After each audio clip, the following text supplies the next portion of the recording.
नमः सिद्धेभ्यः। जब लो आदि ब्रह्मा ऋषभदेव भगवान की जय। शासन नायक महावीर भगवान की जय। अयोध्या शाश्वत तीर्थ क्षेत्र की जय। परम पूज्य गणिनी प्रमुख श्री ज्ञानमती माता जी की जय। अहो दुस्सम कालांतम श्रवणाचारिका इह विहरन्ति निराबाधं कुर्युस्ते ताश्च मंगलम।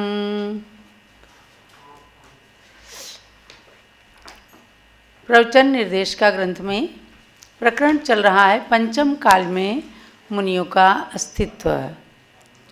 भव्यात्माओं, आप सब जान रहे हैं कि ये पंचम काल कहते हैं। पंचम काल महादुखदाई दुस्मा काल है। पंचम काल यहाँ अनेक प्रकार के भौतिक साधनों के मध्य प्राणी अपने जीवन को जी रहा है, लेकिन भौतिकता की चकाचौंध में जी रहा है। ऐसे युग के अंदर भी चतुर्थ काल की चर्या का पालन करने वाले संत जन मुनि आरिका क्षुल्लक क्षुल्लिका के रूप में विहरण कर रहे हैं, विहार कर रहे हैं और आपको मोक्ष मार्ग में प्रवृत्त कर रहे हैं। ये एक बहुत बड़ी बात है। वे मुनि और आरिकाएं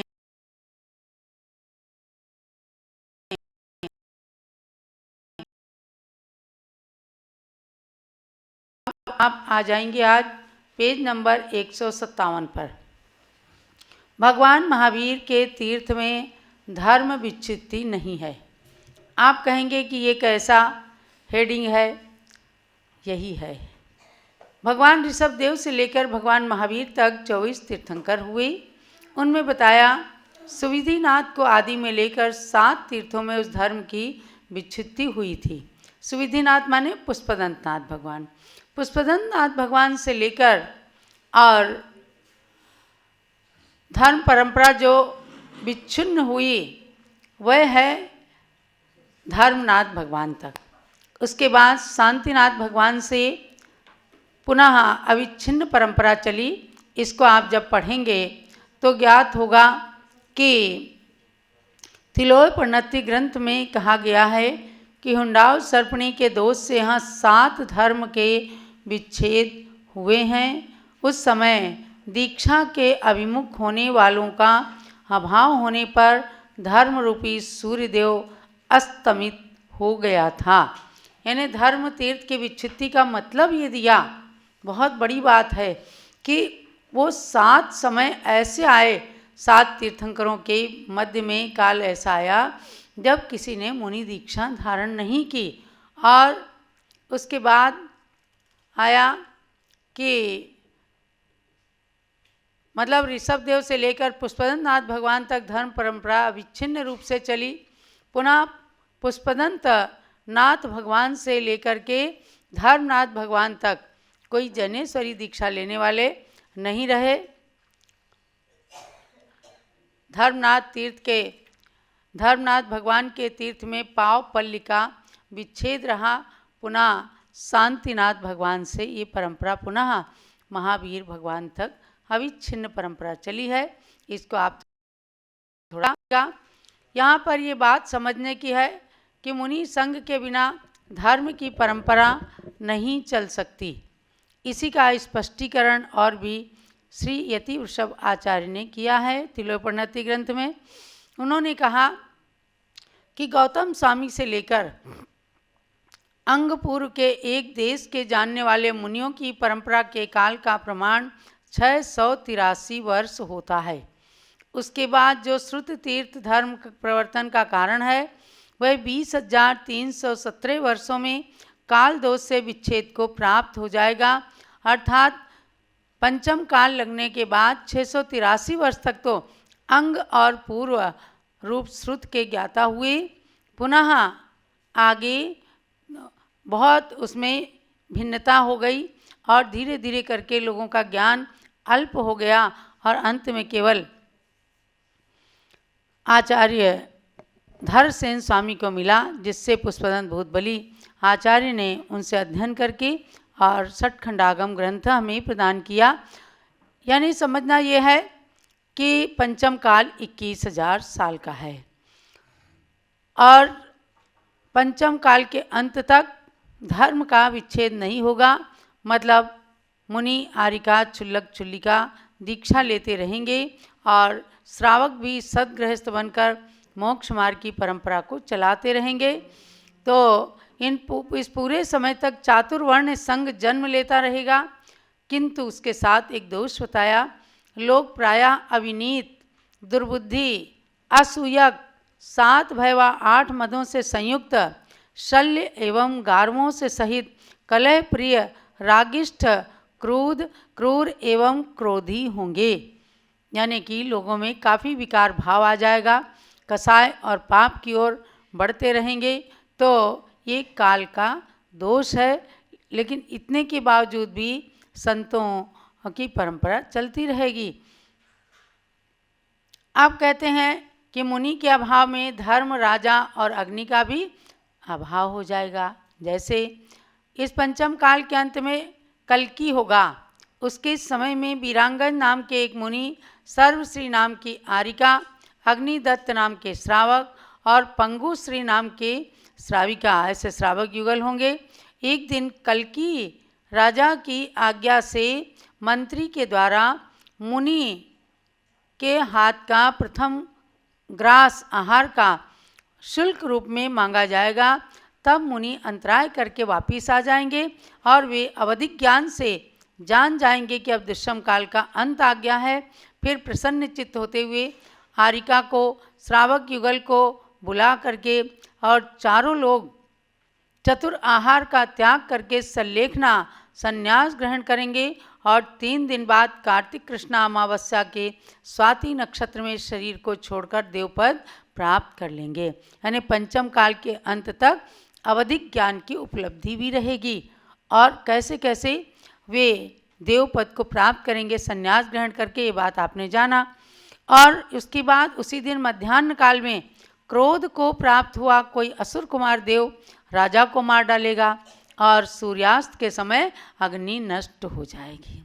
इस तरह से पूरे पंचम काल में धर्म का पूरी तरह से, धर्म, राजा और अग्नि का अभाव हो जाएगा, नाश हो जाएगा।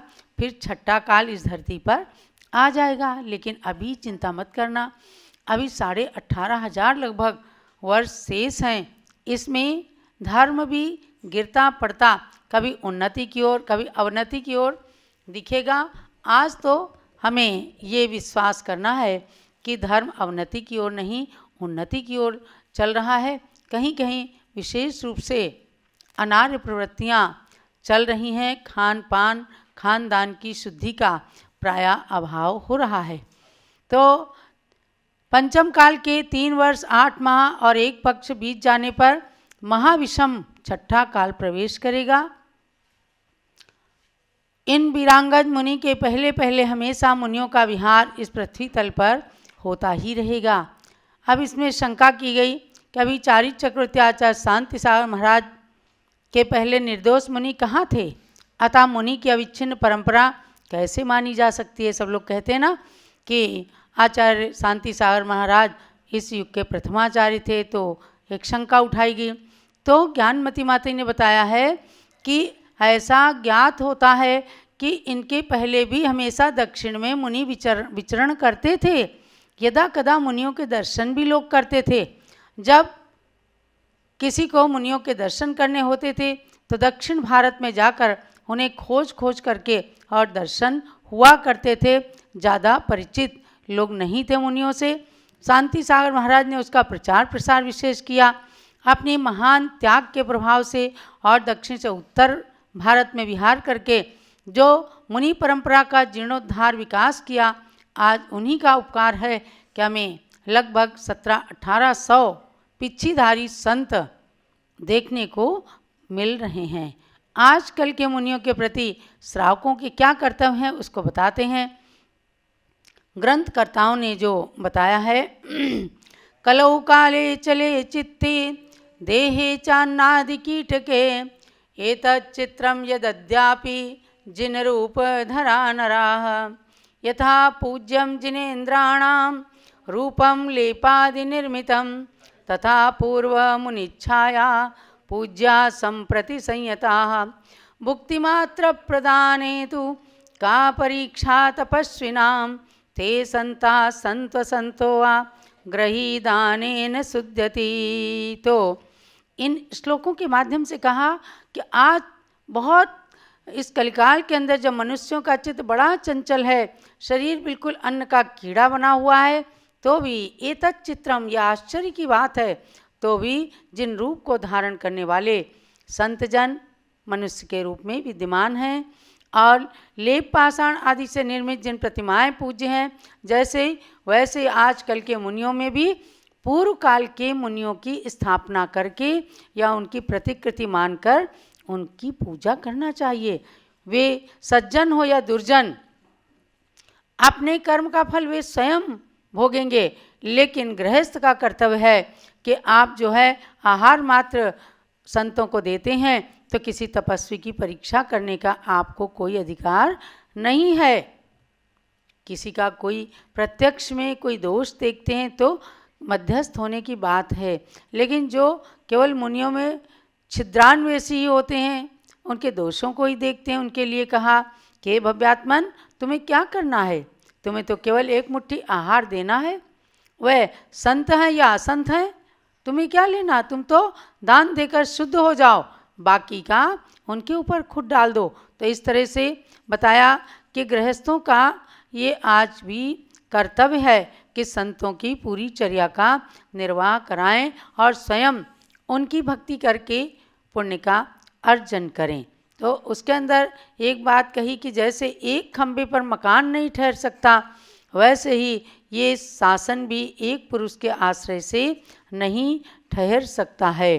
तो जिनेंद्र भगवान का शासन है उच्च और हीन जनों से भरा हुआ है, लेकिन दो पहिए जैसे गाड़ी के दो पहिए होते हैं, ऐसे संत और गृहस्थ ये मोक्ष मार्ग की गाड़ी के दो पहिए हैं। अन्यत्र भी कहा है, जैसे पाषाण आदि की प्रतिमाओं में जिनेंद्र देव की स्थापना करके पूजते हैं, ऐसे आजकल के मुनियों में पूर्व के मुनियों की स्थापना करके भक्ति से उनकी अर्चा करिए, क्योंकि अति शोधक क्षेम करने वालों का हित कैसे हो सकता है, नहीं हो सकता। अब आगे इसमें कहते हैं द्रव्य लिंग और भावलिंग क्या है। तो इंद्रनंदी आचार्य की पंक्तियाँ यहाँ पर उल्लिखित की गई हैं कि द्रव्य लिंग को धारण करके ही यति भावलिंगी होता है। आप समझो द्रव्य लिंग का मतलब क्या है, नग्न होना, पिछी कमंडल धारण करना और ऊपर से मुनि बनना, ये द्रव्य लिंग है, यानी सामने जो कुछ दिख रहा है। भावलिंग मानी आत्मा की विशुद्धि। तो बिना द्रव्य लिंग को धारण किए कोई भावलिंगी हो ही नहीं सकता। कोई कहे कि हम वस्त्र भी पहने हैं और मन से भावलिंगी बन जाएंगे, ये कदापि संभव नहीं है। तो ये द्रव्यलिंग ही भावलिंग का कारण है, क्योंकि भावलिंग तो अंतरंगकृत है, वह नेत्र का विषय नहीं है। मुद्रा सर्वत्र मान्य होती है, मुद्रा रहित कोई भी मान्य नहीं होता। जैसे कि राज मुद्रा को धारण करने वाला अत्यंत हीन भी हो तो भी वह राजपुरुष माना जाता है। तो इसमें द्रव्यलिंग और भावलिंग को प्राप्त करने वाले पुष्पडाल मुनि का भी उदाहरण दिया कि 12 वर्ष तक द्रव्यलिंगी रहे वो, और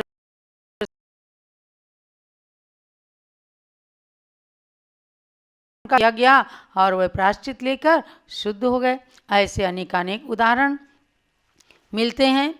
मुनि द्रव्य से निर्ग्रंथ वेश रखते हैं, केशलोच करते हैं, पिछी कमंडल रखते हैं, स्नान आदि नहीं करते हैं, यही उनका द्रव्यलिंग है।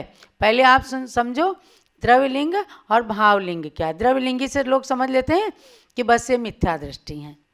द्रव्यलिंग माने सामने जो वेश अपने को दिख रहा है, तो यही उनका द्रव्यलिंग है, तथा उस वेश में छठे सातवें गुण स्थान रूप भावों का होना ये भावलिंग है। इसके बारे में उनकी अपनी परिणति है, उसको तो केवली भगवान ही जान सकते हैं। कदाचित उन मुनि के पांचवें चौथे आदि गुणस्थान रूप भाव हो जावें तो भी वे द्रव्यलिंगी माने जाएंगे, भावलिंगी नहीं। ऐसे यदि पहले गुणस्थान के भाव हो जाते हैं तब तो वे द्रव्यलिंगी हैं ही हैं। अभावे मुनि ऊपर से निर्दोष निरतिचार चर्या पालन करते हुए भी 11 अंग के ज्ञानी होते हुए भी भावों से मिथ्यात्व गुण स्थान में ही रहते हैं, अतः ये द्रव्यलिंगी ही हैं। जो आप छडाला में कभी कभी पढ़ते हो, मुनिव्रत धारे अनंत बार ग्रीवक उपजायो, इस पंक्ति को लेकर निश्चयभाषी लोग क्या कहते हैं कि मुनिव्रत धारण ही नहीं करना चाहिए। तो ऐसा नहीं है। जो अनंत बार मुनिव्रत को धारण करते हैं कौन? जो अभावे होते हैं। अभावे का मतलब जिनकी आत्मा में कभी भी मोक्ष जाने की शक्ति ही नहीं है, वे अनंत बार जाएंगे। जो भव्य हैं वो कभी अनंत बार मुनि लिंग को धारण करके और नवग्रह तक नहीं जा सकते। लेकिन इसकी भी महिमा जानिए आप कि जो अभव्य हैं मुनि बनते हैं, 11 अंग आदि ज्ञान के धारक भी हो जाते हैं, तो भी नवग्रह तक जाते हैं मिथ्यात्व के रहते हुए, यानी कि तपश्चर्या इतनी कार्यकारी है। अब उन्हें मोक्ष तो जाना नहीं है, तो संसार में रहते नरक तिर्यंच गति के दुख भोगते। इससे बढ़िया तो कम से कम मुनि बन करके नवग्रह के सुख तो भोग रहे हैं। तो तपस्या किसी भी स्थिति में व्यर्थ जाती ही नहीं है। उनके द्रव्यलिंग को, जो मिथ्या दृष्टि हैं, उनके द्रव्यलिंग को भी आप ये समझिए कि कम से कम स्वर्ग के सुखों का कारण है। ये मत समझना कि द्रव्यलिंग का समर्थन हो रहा है। लेकिन जो भव्य हैं वे कब द्रव्यलिंग से भावलिंग में आ जाएं पता नहीं, और मोक्ष पहुंच जाएं। और जो अभव्य हैं द्रव्यलिंगी ही रहेंगे, तो भी मुनि बन करके उनकी तपस्या नवग्रह यानी 16 स्वर्ग से ऊपर नवग्रह तक की स्वर्गों के सुखों को प्राप्त कराने में कारण होता है। तथा मूल गुणों में कदाचित दोष भी लग जावे, किंतु 6ठे 7वें गुण स्थान में रहने वाले मुनि को पुलाक संज्ञा दी है, वे भावलिंगी होते हैं। ये सब बातें आपको बहुत बारीकी से ध्यान देना है और अपनी श्रद्धा को बनाए रखना है कि आज भी सच्चे साधु हैं और पंचम काल के अंत तक सच्चे साधु होंगे। ये इसलिए ये स्पष्ट हो जाता है कि भावलिंगी मुनि का निर्णय हम आप जैसे अल्पज्ञ जनों से परे है, हम नहीं कर सकते। हमें तो मुनि के द्रव्य वेश और बाह्य आचरण को देखकर ही मुनि मुद्रा को पूज्य मानकर उनका यथोचित सत्कार करना चाहिए। अब आगे कहते हैं कि मुनियों की ये चर्याएँ आगम के अनुकूल हैं या प्रतिकूल हैं। तो कई शंका प्रतिशंका की हैं कि निर्ग्रंथ दिगंबर मुनि तो पूज्य होते हैं, किंतु वर्तमान के मुनियों में बहुत कुछ शिथिलाचार देखा जा रहा है, इसलिए वर्तमान के मुनि पूज्य नहीं हैं। तो प्रतिशंका की गई कि कैसा कैसा शिथिलाचार, क्या क्या है? अनेकों हैं। शंका की गई, जहाँ पर वे पहुँचते हैं उनके निमित्त से आहार बनता है और वे उसे ग्रहण करते हैं। लोग कहते हैं ना चौका लगाया, जब मुनि पहुँचते हैं तभी तो चौका लगाते हैं, तो उनके निमित्त से ही लगाएंगे ना। लेकिन मुनि का उसमें कोई अनुमोदन नहीं रहता। वे नहीं कहते कि तुम मेरे लिए ये बना दो, ऐसा कर दो। अगर ऐसा कहते हैं तो समझो अधा कर्म दोष है। अगर कोई साधु डिमांड रखता है कि तुम मेरे लिए ऐसा कर दो, ये कम है, ये ज़्यादा है, ये खराब है, ये अच्छा है, मेरे लिए ऐसी चीज़ बना दो, तो महादोष है।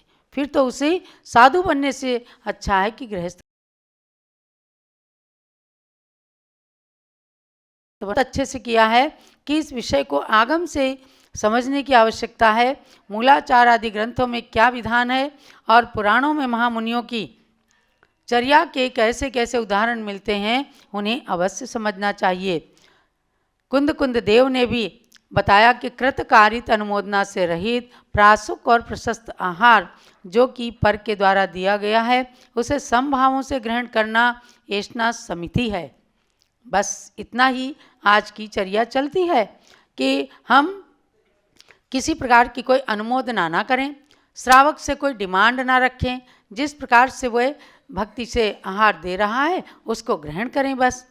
क्योंकि श्रावक के भी अपने 7 गुण हैं और वो 9धा भक्ति से आहार दे रहा है, तो अपने अतिथि संविभाग नाम के व्रत को पालन कर रहा है। तो ऐसे बताया गया है। इसके अंदर जो कुछ थोड़ी बहुत कहानियाँ भी दी हैं उनको भी आप पढ़ करके और इस प्रकरण को जान लेना कि सार ये है, आज पंचम काल है, आज भी संत हैं, आज भी कुछ दोष लग सकते हैं लेकिन सच्चे भी हैं। चतुर्थ काल में भी संतों की चर्या में दोष लगते थे लेकिन अच्छे से अच्छे साधु भी होते थे। आज पंचम काल के अंदर जब हीन संगठन है, बड़ा कठिन होता है, केश क्लोज करना, घर छोड़ना, नग्न रहना या एक साड़ी में रहना, इतना सब पालन करते हुए जो लोग कोई दोष कर देते हैं तो ये उनकी अज्ञानता है। जो अच्छे से अपने में तत्व ज्ञान रखेंगे तो वो कभी भी अपने आहार आदि को अशुद्ध या दोषी नहीं बना सकते।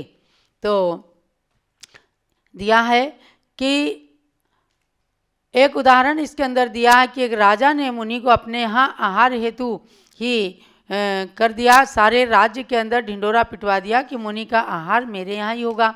उस दिन सारे नगर का मार्ग अपरासुक करा दिया और आहार दिया, किंतु इसमें मुनि की कृतकारित अनुमोदना न होने से वे निर्दोष रहे।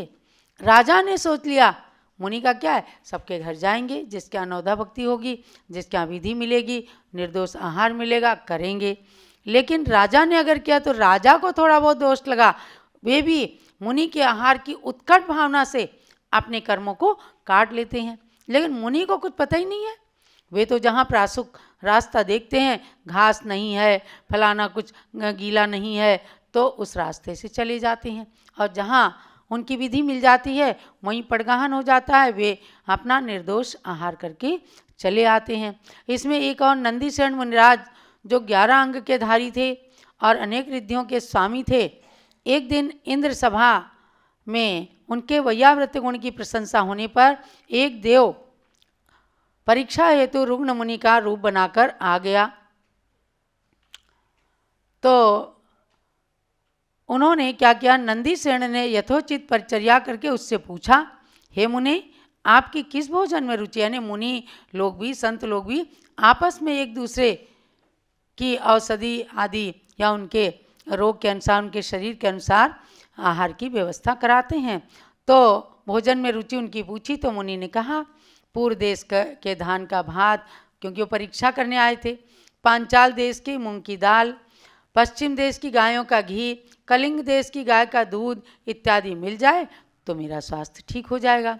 मुनि नंदीसेन ने गोचरी बेला में जाकर अपनी रिद्धि के बल से उपर्युक्त चीज़ें उपलब्ध कराकर लाकर उन्हें आहार करा दिया। इससे स्पष्ट है कि श्रावक मुनि वैयावृत्ति हेतु अपनी रिद्धियों का भी उपयोग करते थे और मुनि द्वारा बताई गई वस्तुओं का आहार प्रयोग भी कराते थे। मुनिजन एक दूसरे की वैयावृत्ति के लिए इस प्रकार की चीज़ें बताते हैं कि इसको देखो ऐसा दे दो, मूंग की दाल दे दो, खिचड़ी दे दो, फलाना कर दो, ये दवाई दे दो। तो और भी इसके अंदर ऐसे उदाहरणों को लिया है। इन उदाहरणों से स्पष्ट है कि श्रावक मुनि के उद्देश्य से भोजन औषधि आदि बनाकर देते थे और साधु अनभिज्ञ रहकर आहार लेते थे, अतः वे निर्दोष आहार के करने वाले ही रहते थे। कुल मिलाकर कई बार इस पर विद्वानों की, संतों की चर्चाएं होती हैं कि पंचम काल में जब साधु के निमित्त से चौका लगता है तो उनके तो उद्दिष्ट का दोष लगता है। तो उसमें निर्णय निष्कर्ष यही निकलता है कि श्रावक कैसे लगाए चौका, चूँकि आज भोजन पान सबका अशुद्ध हो गया, तो शुद्धि की दृष्टि से वे साधुओं के लिए शुद्ध चौका लगाते हैं, लेकिन साधु की उसमें कृतकारित अनुमोदना नहीं होती कि तुम चौका लगा रहे हो तो तुम मेरे लिए ये बना देना, ऐसा कर देना। कोई कोई कह देते ना मेरे लिए बस एक दो चीज़ें बना देना, ऐसे कर देना, मैं आहार कर लूँगा। ये जो है दोष की बात है। जो कुछ श्रावक ने बनाया, आपका जो त्याग है वो मत लीजिए, जो नहीं त्याग है उसको खूब रुचि से खुशी खुशी लीजिए। फिर देखिए कि कैसी चर्या पालन हो रही है और कैसे कर्मों की निर्जरा हो रही और किस तरह से अपना स्वास्थ्य अच्छा बना रहता है।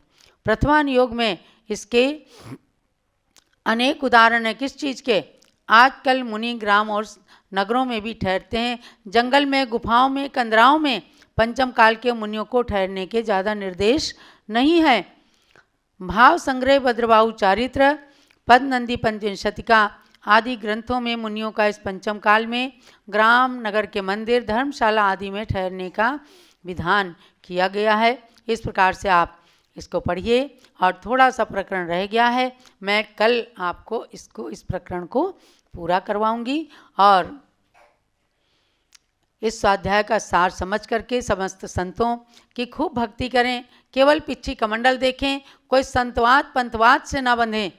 और जो भी साधु आता है उसको आहार कराइए, वैयावृत्ति करिए, विहार कराइए, उनके साथ चलिए। तो ये स्वाध्याय का सार समझना।